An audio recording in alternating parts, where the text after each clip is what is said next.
Movie की starting Christmas के दिन से होती है और हम एक लड़के को देखते हैं जिसका नाम ल्यूक था। ये अपने फ्रेंड जेरेड के साथ मिलकर क्रिसमस पर कुछ एक्साइटेड करने का प्लान बनाता है और तभी हम देखते हैं कि इसके मॉम और डैड किसी काम से टाउन से बाहर जाने लगे थे। ये लोग ल्यूक की बेबी सिटिंग के लिए एक लड़की को बुलाते हैं। इसका नाम एशली था और ये काफ़ी टाइम से ल्यूक को बेबी सिट कर रही थी। एशली के घर में आते हम देखते हैं कि ल्यूक अंदर ही अंदर इसे देखकर काफ़ी खुश हो जाता है क्योंकि वो इसे पसंद करता था। तभी ल्यूक के पेरेंट्स एशली को इनके बेटे का ख्याल रखने का कहते हुए यहाँ से चले जाते हैं और थोड़ी देर में जेरेड भी अपने घर चला जाता है, जिसके बाद ये दोनों घर में एकदम अकेले होते हैं। तभी एशली को अपने बॉयफ्रेंड रिकी की कॉल आती है जो इसे अपनी क्रिसमस पार्टी में इनवाइट करता है, लेकिन ये उसे मना कर देती है। ये कहते कि इसे ल्यूक को बेबी सिट करना है, पर तभी हम देखते हैं कि इसकी ये सारी बातें ल्यूक भी छुपकर सुन रहा था।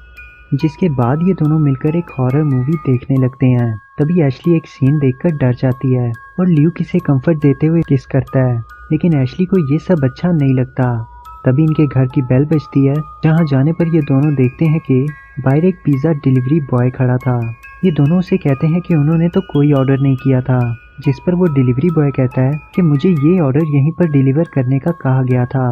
दोनों पिज़्ज़ा लेकर अंदर आ जाते हैं।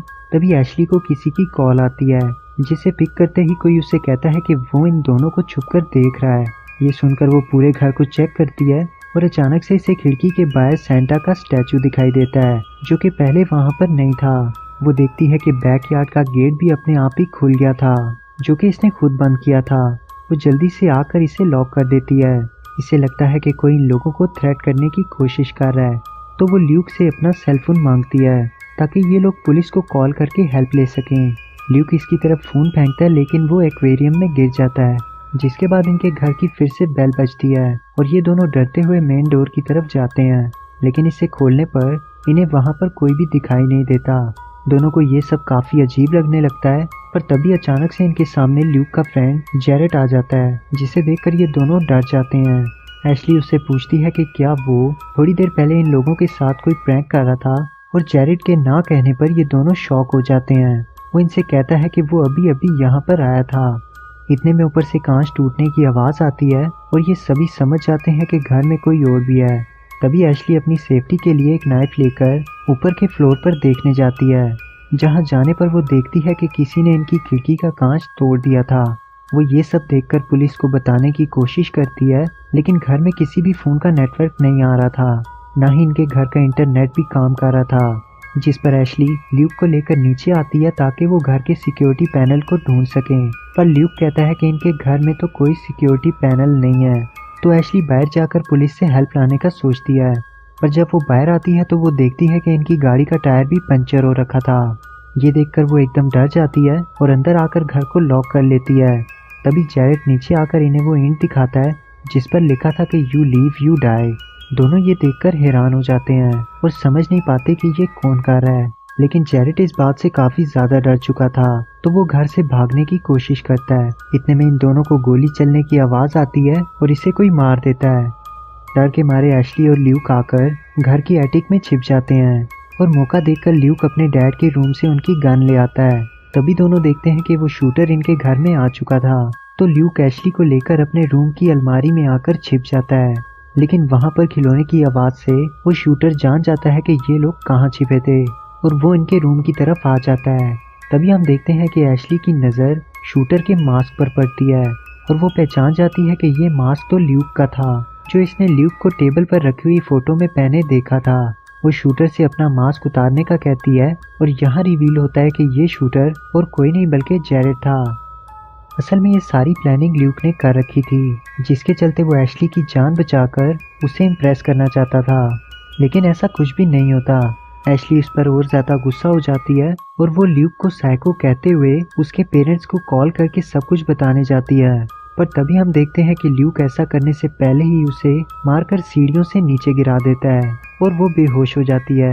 होश में आते ही एशली देखती है कि ल्यूक ने इसे कुर्सी से बांध रखा था और ये दोनों उसे गन पॉइंट पर ट्रूथ और डेयर खेलने का कहते हैं। एशली ये सब करने से मना करती है, लेकिन ल्यूक इसे काफ़ी फोर्स करता है और इसके ट्रूथ सिलेक्ट करने पर वो एशली से इसके सभी बॉयफ्रेंड्स के बारे में पूछता है, पर एशली इसे ये कहकर डराती है कि अगर इसके पेरेंट्स यहाँ पर आ गए तो वो उनको सब कुछ बता देगी, जिस बात से ल्यूक को गुस्सा आ जाता है और हम उसकी इवल साइड को देखते हैं। हम देखते हैं कि वो एशली को लेकर काफ़ी ज़्यादा ऑब्सेस्ड था। वो इसे काफ़ी ज़्यादा फोर्स करने लगता है और इसे ड्रिंक पिलाने की कोशिश करता है, लेकिन वो ऐसा नहीं करती और बोतल तोड़ देती है। तभी इनके घर की डोरबेल बजने पर ल्यूक वहाँ पर जाता है तो इसे बाहर एशली का बॉयफ्रेंड रिकी दिखाई देता है, जो इससे मिलने के लिए यहाँ पर आया था। ल्यूक इसको रोकने की काफ़ी कोशिश करता है, पर रिकी फ्लॉर्स देने के बहाने घर के अंदर आ जाता है। वो एशली को बुलाने का कहता है, पर ल्यूक कहता है कि वो रेस्ट कर रही है। और इतने में एशली के कुर्सी से गिरने की आवाज़ आती है, जिसे सुनकर रिकी को ल्यूक पर शक हो जाता है। वो ऊपर उसे देखने आता है, पर ल्यूक इसे रोकते हुए इसके मुंह में पेंसिल घुसा देता है और एक बेसबॉल बैट से मारकर इसे बेहोश कर देता है। जिसके बाद ल्यूक रिवील करता है कि उसी ने रिकी को कॉल करके यहाँ पर बुलाया था। जेरेट ये सुनकर इससे पूछता है कि वो ये सब क्यों कर रहा है, पर ल्यूक इसे चुपचाप सब देखने का कहता है। फिर वो एक्वेरियम के पास जाता है और उसके अंदर से एशली का फ़ोन निकालकर उसके एक्स बॉयफ्रेंड को भी कॉल कर देता है, जिसका नाम जेरेमी था, और उसे यहाँ आने का कहता है। रिकी के होश में आते ही ल्यूक उसको बुरी तरह से टॉर्चर करने लगता है। वो दोनों इसे सिगरेट पीने के लिए देते हैं, जिसकी स्मोक वो उसके घाव से निकलता देख ल्यूक इसका सांस रोक देता है ताकि वो स्मोक इसके घाव से निकले। तभी ल्यूक को एक आइडिया आता है और वो जेरेट से एक गेम खेलने का कहता है, जिसमें ये दोनों एक पेंट कैन को रस्सी से बांधकर रिकी के सर से हिट करवाने वाले थे। लेकिन इतने में एशली अपने हाथ खोलकर इन दोनों को रोकने आती है और ये देखकर ल्यूक उस पेंट से भरे कैन को छोड़ देता है। वो सीधा जाकर रिकी के सर में लगता है, जिससे वो मारा जाता है। ये देखकर एशली ल्यूक को शूट कर देती है, लेकिन वो गन एकदम खाली थी। तभी मौका देखकर वो घर से भाग जाती है और ल्यूक जेरेट से इसका पीछा करने का कहता है। जेरेट इसके पीछे जाता है, पर एशली वहाँ से भाग जाती है। जिसके बाद ये दोनों मिलकर उसे काफ़ी ढूंढते हैं और जैसे ही ल्यूक को एशली दिखाई देती है तो वो इसे ईंट मारकर बेहोश कर देता है और उसे घर में लाकर वापस से बांध देता है। जेरेट ये सब देखकर इसे अपना ये पागलपन रोकने का कहता है, पर ल्यूक इसे भी धमकाने लगता है। अब घर के बाहर जेरेमी भी आ चुका था, तो ल्यूक जेरेट को एशली के पास छोड़कर इसे मिलने बाहर आ जाता है।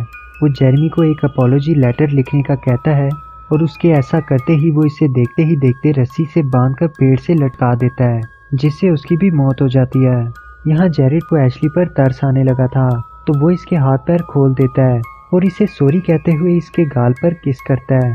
पर अचानक से ल्यूक आकर ये सब देख लेता है और वो जेरेट को भी शूट करके जान से मार देता है। हम देखते हैं कि ल्यूक पूरी तरह से पागल हो चुका था और वो किसी तरह से भी एशली को पाना चाहता था, लेकिन एशली को उसकी असलियत जानने के बाद उससे नफरत हो चुकी थी। तो ल्यूक एशली का भी गला काटकर इसे जान से मार देता है, क्योंकि वो नहीं चाहता था कि उसका ये पागलपन उसके पेरेंट्स के सामने आ सके। जिसके बाद वो एक एक करके सबके पास जाता है और एविडेंस मिटा देता है और इनको ऐसे सेट करता है कि देखने वाले को लगे कि एशली के बॉयफ्रेंड्स आपस में लड़ते मारे गए हैं। तो वो जल्दी से अपने मॉम और डैड के आने से पहले ये सब करके रूम में जाकर सो जाता है। और जब वो लोग वापस आते हैं तो उसकी मॉम घर में सबको मरा देखकर काफ़ी डर जाती है। वो जल्दी से पुलिस को कॉल करती है, क्योंकि उससे ल्यूक की फिक्र होने लगी थी। तभी ल्यूक के रूम में आते ही वो अपने बेटे को वहाँ जिंदा देखती है। ल्यूक अपनी मॉम से ऐसे बात करता है जैसे वो कुछ भी ना जानता हो और वो अभी सोकर उठा था। पर पुलिस के आने के बाद ल्यूक को पता चलता है कि एशली तो अभी भी जिंदा थी, क्योंकि उसने अपने घाव पर टेप लगा दी थी, जिससे उसकी जान बच गई। ल्यूक इसे जिंदा देखकर शॉक हो जाता है और वो अपनी मॉम से कहता है कि उसे एशली की फिक्र हो रही है और वो हॉस्पिटल जाकर उससे मिलना चाहता है। मीन्स कि वो अब इसे वहीं पर मारने जाएगा। इसी सस्पेंस के साथ ये मूवी